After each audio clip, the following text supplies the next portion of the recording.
abantu benshi bazosigara ino kabisa kuko kwisakamburira badamasigara ino nk'abakunda inzu ataragera batagikunda bakeneye kubera iki imitekerereze ya madamu nico kimwe n'iya mama muri kino gihugu ngo jewe ngo niki nasizeyo ngo sinzosubira ngo ni hano ariko inantekereza nta gupfa kabiri kubaho ko guhambwa ino guhambwa ino ni ugupfa kabiri no kuzuka no kubona abantu guhambwa ino ariko umuntu abahambwe kure yeme ahubwo umuntu yo gusamfye ko mu rurenge kwa Nyanzogere nubwo atari marembo imwire ariko nyine niyo ngiyo abantu kadavuga ndi dore runaka neza bamusinze dore yamfizi ya runaka bayisinze ariko dore nagahanga runaka umuntu abapfuye neza kujya kwintumwa neza kujya kwintumwa nantekereza ko ino naturalisation ububwe negigo baduhaye inzambutekereza nka wa mugani wa Dawudi uvuga ngo iso umwami azayica so agacura nyoko nibo buno bwene gihugu bwene umwami yishe data acura mama amakuru nayo ngayo niko nimbudo umva wishimye ngo wabaye wino ubakubwire nukuru baragucuye iyo bajya kugutera anesthesi yo kwica uruhande rumwe bazagutera urushinge rufite gwiyendende ikinjira mu ruti rw'umugongo ukazuyumvira mu cyondo igituma twaturira umukecuru tukamurira kimwe n'umusore nuko uwo mukecuru nta wundi yari yarafuye ngo azuki nawe ni hagifa niyo mpamvu gituma turira sura kazabugaba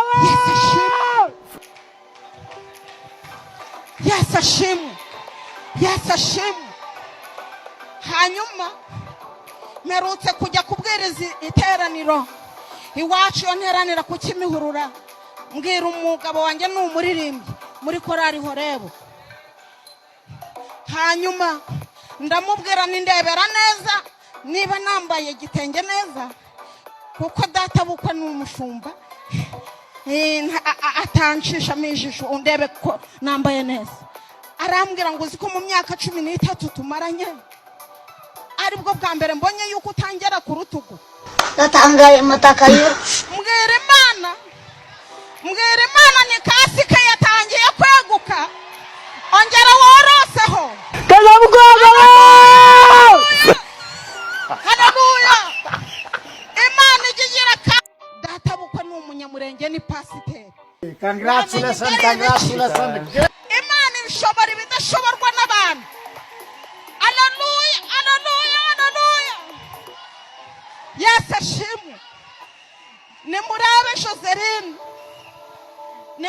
Joseline n'ubu Joseline bwe bitaga Gikeri mu mwitegereze mu tubaye ikaze bakunzi bacu bakuramya TV1 muri abagaciro kenshi turabakunda cyane tuguhaye ikaze nawe ugeze kuri iyi channel bwa mbere turagusaba ngo ukore subscribe uw'agaciro turagukunda kandi kuri iyi channel uzahumvira ibintu byinshi uzahungukira ibintu byinshi byubaka ubuzima iyi channel yacu imaze igihe kinini nubwo twagiye tubura tugenda tugaruka ariko dufite kubategurira ibintu byiza kandi by'ingirakamaro intego zacu no guhugura no kwigisha ndetse no gucaha intego zacu no kugira ngo abantu tugire ibyo twunguka ariko biza bitangaza kubona hari igihe ubona channel n'izindi channel z'abagenzi bacu ugasanga umuntu afite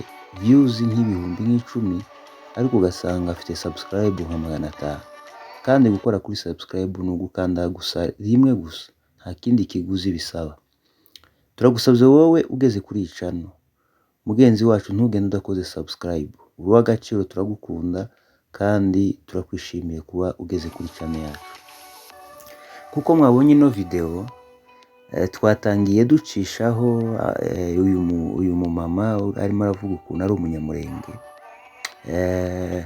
turongera dushiraho indi video mwabonye uno mugabo avuga uburyo kuba mu mahanga umuntu agapfira mu mahanga aricyo kintu kibi cya mbere kibaho. Mu by'ukuri dutegura ino nkuru twabonye abantu bibaza ukuntu abantu batari abanyamurenge bagenda bumva bari proud yo kwitwa abanyamurenge, ariko mu by'ukuri hari abandi batazi abanyamurenge. Abanyamurenge iwabo bimeze biti? Abanyamurenge se bageze muri aya mahanga za Kenya na za Uganda bavuye he? Hari n'abandi bazi ko abanyamurenge badafite niyo baturutse. Ariko mu cyatumye tubategurira ino nkuru, mu by'ukuri turagira ngo tubabwire, nubwo abanyamurenge bari mu mahanga, nubwo dutataniye mu bihugu bitandukanye, nubwo hari bamwe bumva bari proud yo kwitwa abanyamurenge, mu by'ukuri hari abanyamurenge bamwe ahubwo bihakana ko ari abanyamurenge, mu gihe abandi bumva ahubwo bakwitwa abanyamurenge, andi moko yumva yakwitwa abanyamurenge. Mu by'ukuri abanyamurenge Imana yabarinze ibintu bikomeye. Tugiye gutangira mu bihumbi 2020. Reka ntangire mu bihumbi 2020 ku itariki 18 z'ukwezi kwa gatatu. Kuri iyo tariki izina umunyamurenge ryari rigiye gushirwaho akadomo. Ndagira ngo mbabwire ibintu Imana yarinze abanyamurenge, niyo mpamvu n'andi moko n'abandi bataritwa abanyamurenge bazitwa abanyamurenge, n'abandi batarifuza kwitwa abanyamurenge bagiye kwifuza kwitwa abanyamurenge. Tariki 18 z'ukwezi kwa gatatu mu 2020 nibwo General Muhima yakandagije ibirenge bye ku butaka bwera bwa Minembwe. Yari asimbuye undi mu general bita Tony. Ubwo General Tony bavugaga ko mission yari yamujanye yari yananiranye. Ibi ni ibitangaza Imana yakoze ku banyamurenge. Mu by'ukuri abantu babona abanyamurenge, abasore babo basirimba, basenga, bishimye, ariko ntibamenye ikibitera.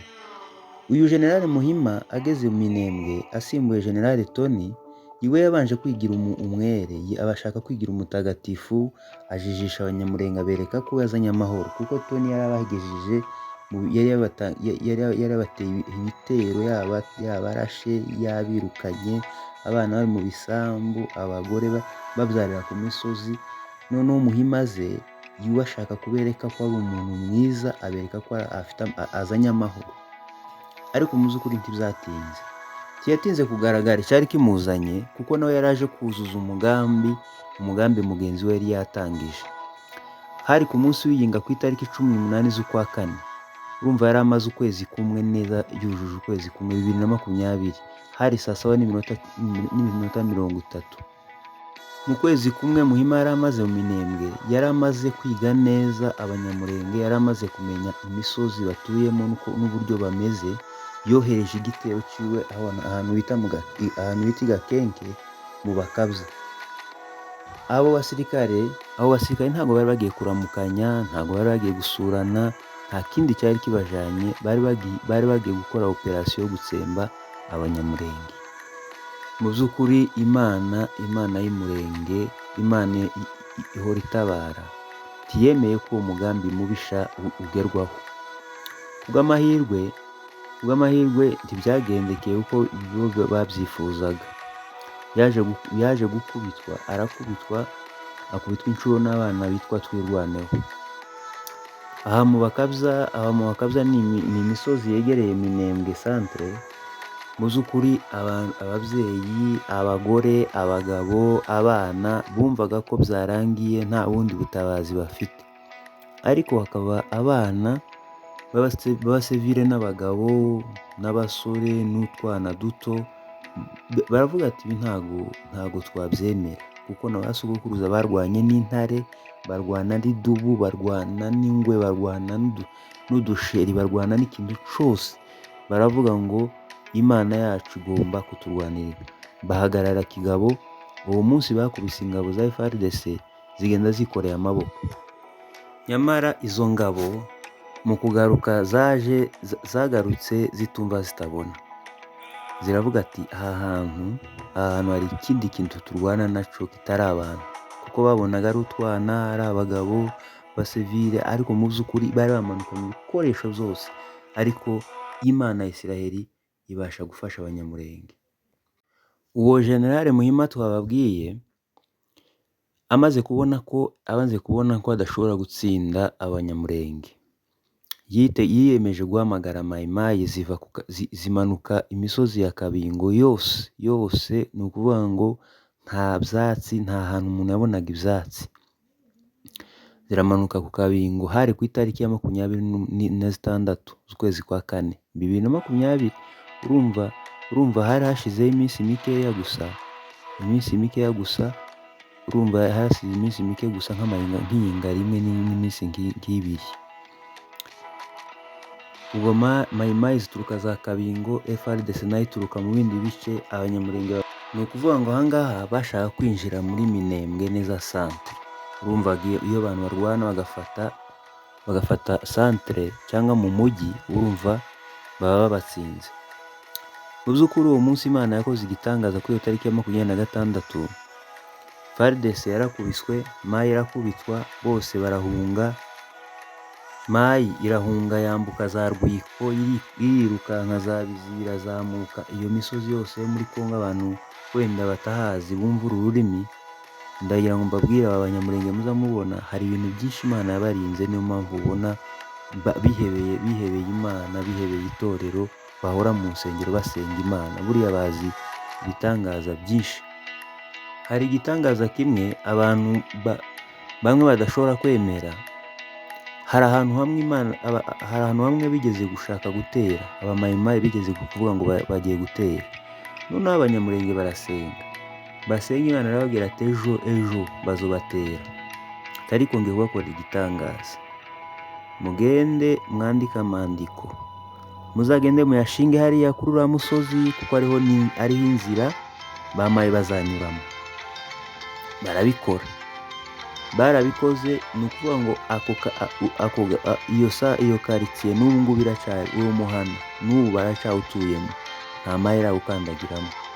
Hari ababizi kandi hari abahamya babyo. Ni ukuvuga ngo hari abantu babonye Imana ikora ibitangaza badashobora kwihemukira. Bamayi bari bamanutse uwo munsi, bamanutse za Kabingo na FARDC byose bari kumwe. Twigwaneyo bategeye ahantu bita kuri Evomi no muri Madegu centre, ni ahantu y'ibirometero nka 2 cyangwa kilometero 1.5.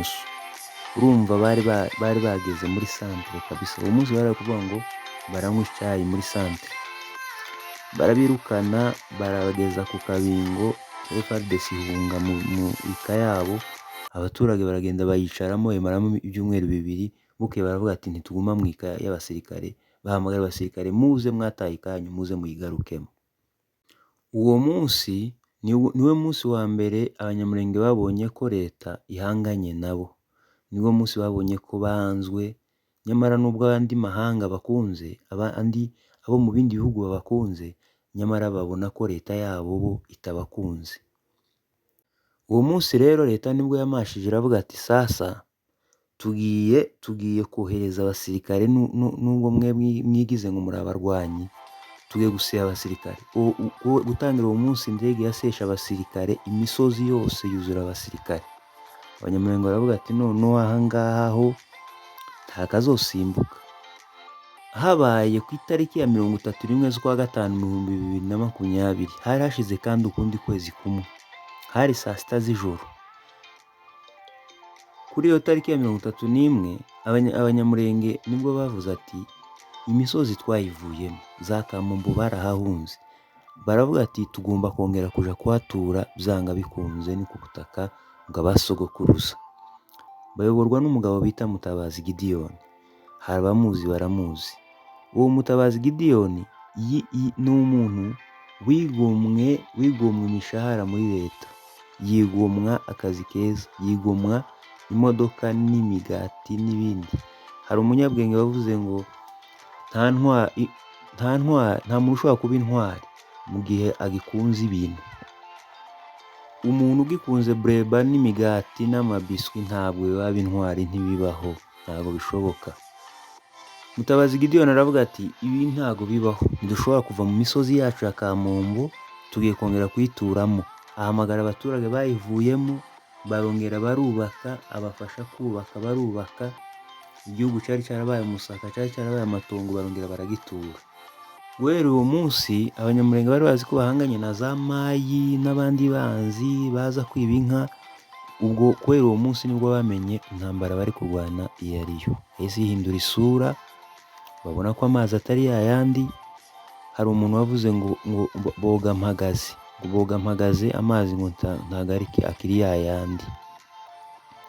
Urumva Abanyamulenge bari bazi ko barwana na za Mayi, ariko babona intambara yahinduye isura, babona intambara yahinduye izina.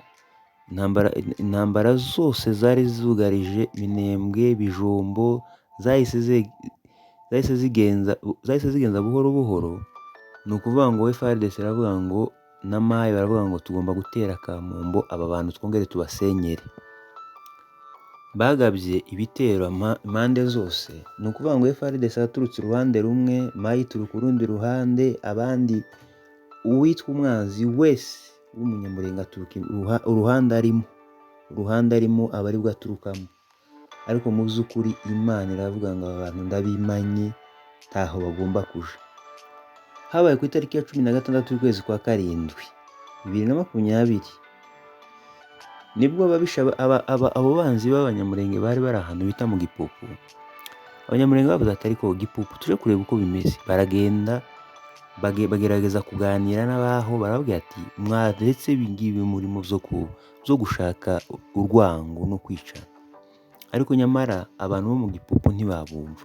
Nibwo batangiye bararwana bavuga ati sasa niba mwanze ku neza reka dushaka amahoro ku nabi. Bararwana Gipupu, Abanyagipupu bumva ku nabi kuko bari banze ku neza. Nyamara bonyine baravuze ati ikiriha kidukubita ntitukizi. Ndagira ngo mbabwire impamvu abantu bifuza kwitwa Abanyamulenge. Mu by'ukuri hari ikintu babonamo ubwoko, ariko abantu basa nk'abasinziriye. Amadosiye yarabatwaye, ibindi bihugu byarabatwaye. Abantu b'abacakara za Kenya, za Uganda, ntibibuka igihugu, ntibanatekereza n'igihugu. Ariko iki gihugu kirahari kandi kizabaho. Ndi kubabwira ibintu Imana barinze, nibyo byari bikomeye cyane. Nyamara aba bantu ba Gipupu nibo bari bahangayikishije abantu bo mu Kamombo cyane. Ariko guhera uwo munsi bamenye ko na nyina wundi ashobora kubyara umukobwa. Bamenye ko na nyina wundi ashobora kubyara n'umuhungu. Bumva nyine intambara. Hari umuyobozi umwe muri leta yavuze ngo inkoni ikubise mukeba uyirenza urugo. Kandi ngo akamasa ngo kimiriza. Nuko bimeze. Imigani zigora yaravuze ngo intambara ni akamasa ngo kimiriza hose. Ni ukuvuga ngo urarwana ariko ntuzi utsinda ngo ni uwuhe. Babona ubwinshi bakagira ngo nibwo butsinda. Ku itariki ya 2 z'ukwezi n'iya 3 z'ukwezi kwa 9 2020 bwa mbere none nibwo bazanye imbunda yitwa ngo Katyusha. Baravuga ati Katyusha ntizihusha, igomba kurimbura, igomba gukuraho. Yarashwe mu Minembwe. Izo ngabo za Muhima yarashe abantu bakazagira ngo nisi umunsi wo kurimbuka ku isi wageze. Bari bazi ko ari imbunda irimo iravuga. Ariko mu by'ukuri igitangaza cyabaye aho hantu ku itariki ya 2 n'iya 3 z'ukwezi kwa 9 2020 nta muntu n'umwe wigeze upfa. Kandi bari kurasa imbunda ngo ya Katyusha. Ngizi iyo mbunda iyo bayirashe ugira ngo isi irarimbutse, ukagira ngo umunsi w'isi wo kurimbuka wageze. Noneho amakuru twahawe n'abasirikare bari kurasa iyo mbunda, bonyine baravuze ngo hari umuntu babonye ngo wambaye ibintu z'umweru, ngo waruteze amaboko ari kuvuga ahagarika ayo masasu. Nabi byabaye ntibabizi, ntabwo babizi kabisa. aho bahavuye biruka baravuga ati ibintu ntibisanzwe. Imihana za Karingi, za Gitavi hari huzuye gusa amasasu. Ndetse hari n'umukecuru wari aho ngaho yaravuze ati naje uwo muntu wambaye iby'umweru wari uhagaze mu kirere twamunahe namubonye. Ingabo za Muhima ziravuga ati reka dusubire inyuma twisuganye twongere tugaruke turimbure. itariki ya 8 n'iya 9 z'ukwezi kwa 9 mu 2010 2020 mu kwezi kwa 10, itariki ya 8 n'iya 9 mu kwezi kwa 9 2020, harashize iminsi mikeya gusa. Uwo munsi kuri iyo tariki habaye ubwira kabiri mu Minembwe. Ubwo bwira kabiri ntabwo ari ubwira kabiri ubu musanzwe muzi, habaye ubwira kabiri bw'intambara. Nubanga imihana ya Gahwera, Kivumu, Kabingo, Mashamuriza, Karingi, za Rutigita, za Karongozi, hari huzuye gusa imbunda, hari huzuye mayimayi, hari huzuye FARDC, hari huzuye abarundi, hari huzuye umuntu wese. Iyo tariki Imana nayo yakoze igitangaza, ibasha kurinda abanyamurenge, ibasha kurinda ubwoko bwayo. Nubwo bamwe bayivuyeho, ariko Imana yakoze ibitangaza. Nubwo bamwe bayiretse, ariko Imana yabarinze ibintu bikomeye.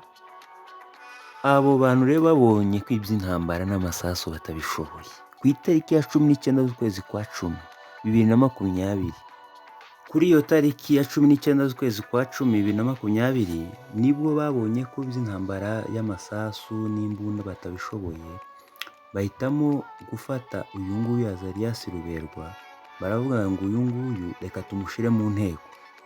Uwo munsi yitabye inteko, ariko ibyabaye abantu benshi barabizi. Yarabashubije ababwiza ukuri, babona ko Depite Azarias batamushoboye. Bamubaza ibibazo byose bagasanga arabarenze, ari hejuru yabo. General Muhima amaze kubona ko ari iby'intambara atabishoboye, ari byo kurega Azarias no gutangira gushira abantu mu nteko no mu nkiko batabishoboye, yakoresheje indi strategy yo gukoresha inama abaturage. Tariki ya 5 z'ukwezi kwa 6 2020, habaye inama mu Minembwe, atangira kubabaza uko bimeze, ariko bamubwiye amagambo 10 gusa. Batoye umuntu umwe amubwira amagambo 10. Muri ayo magambo harimo kumunenga no kumugaya no kumubwiza ukuri, nta kindi. Itariki ya 17 kwa 6 nabwo hasuye ku bindi nama 2020, kandi nabwo yari yobowe n'uwo General Muhima. Arabwira ati no iki no bakorera basi ibi bintu bikarangira. Baramubwira ati twebwe nta kindi kintu wadukorera, igisubizo kimwe gusa tugubwiye, cyo twifuza wadukorera nuko we wafata ingabo zawe mwese mukagenda mukavana mu Minembwe. General Muhima amaze kubona ko bitamushobokeye, aravuga ati abantu sinobashobora. Ubu ni ubwoko bufitweho ijambo, hari ikintu Imana yabuvuzeho sinabashobora. Ku itariki ya 28 z'ukwa 9 2020, aha habaye igitangaza gikomeye, yahuruje isi yose, habaye inama mu Minembwe, yari yobowe na Ministre wa Defense, Ministre wa Decentralisation, Chef d'Etat Major, abageneral 8 bose bari mu Minembwe, Guverineri w'intara ya Sud Kivu, Ministre wa Interieur provincial,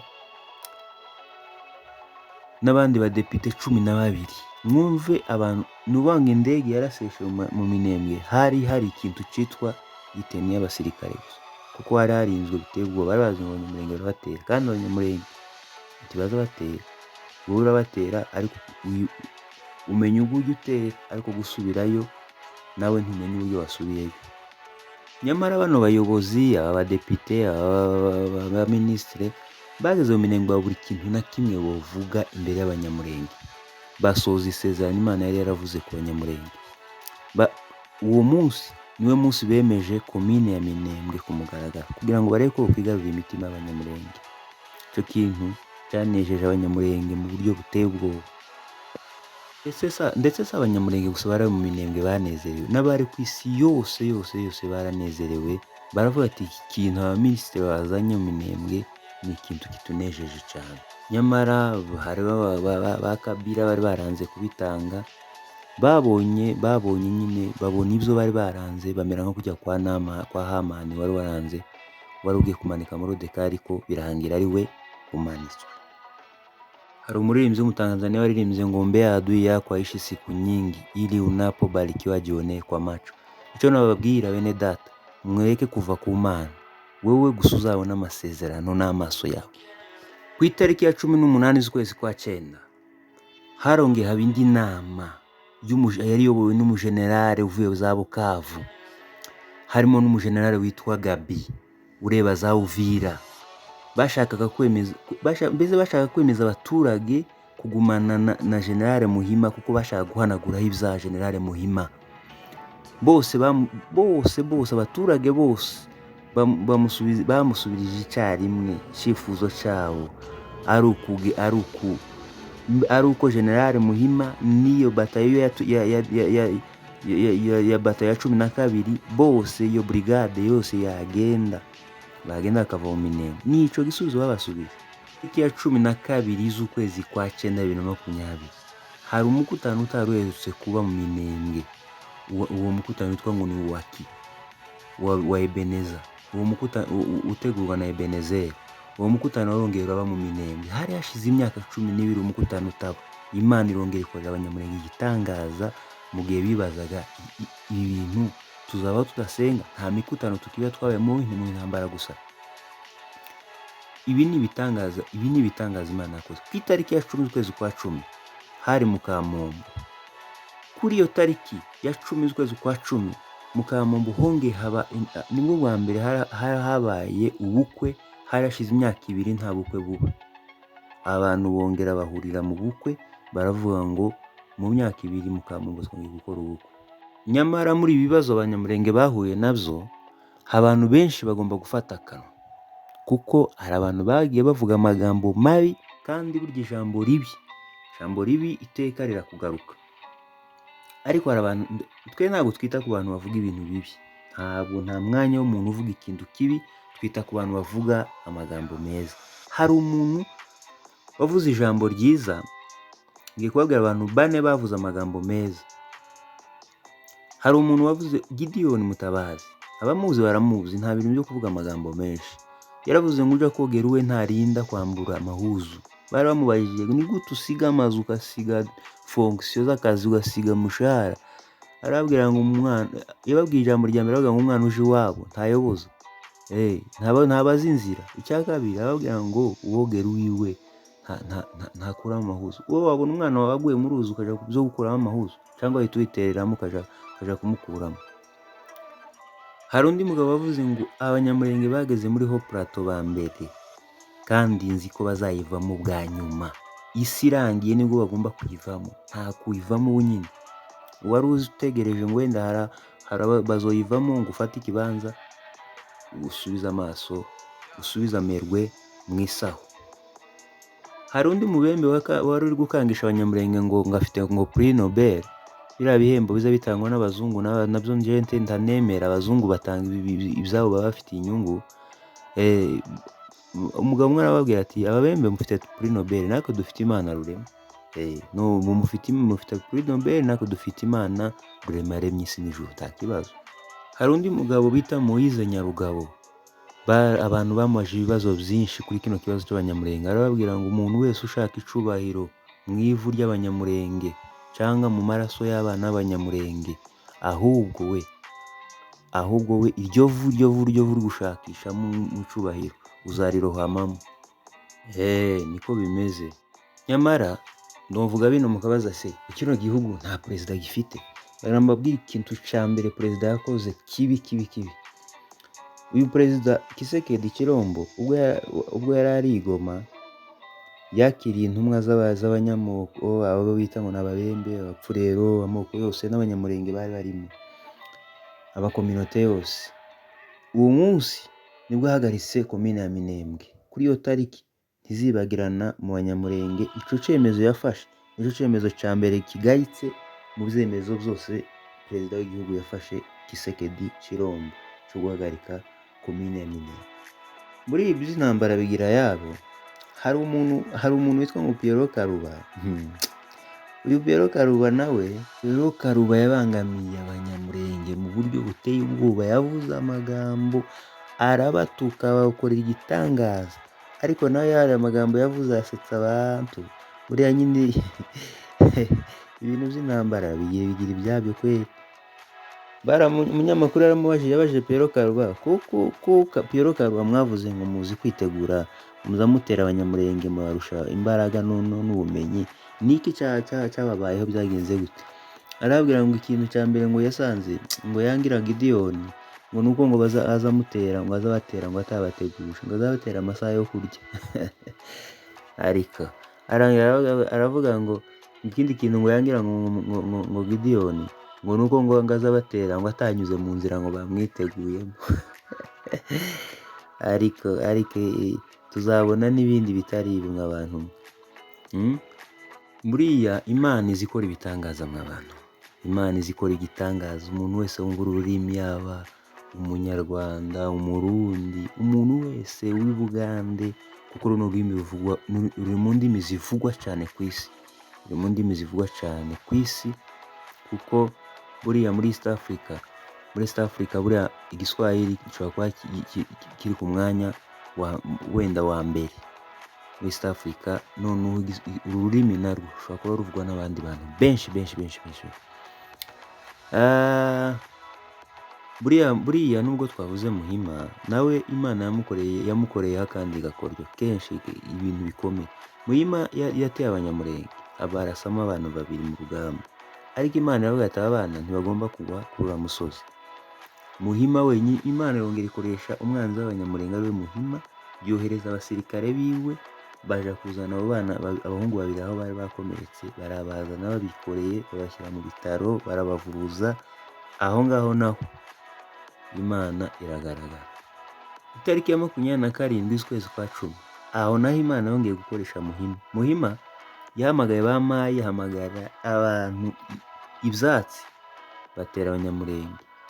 Noneho arongera cyagiye neza abanyamurenge bavuze ati Mana dutabara, birongera ikoresha Muhima ubwiwe, azana abasirikare be, barongera barasaba ba Mayi, bafashanya n'abanyamurenge barasa za Mayi wenyine yari yohereje. Mbese we akagira ngo kugira ngo agaragaze umutima mwiza, ariko ntamenye ko Imana irimo igira gute, irimo iramukoresha. Zagahwera hari intambara iteye ubwoba, za Bideguza, za Biziba, za Masha, za Rutigita, za Bivumu. Ni ukuvuga ngo Imana yongera ikoresha Muhima, afatikanya n'abanyamurenge, arongera arasa za Mayi, kuko bo amasasu aba anusha amata, ntagura n'aya leta.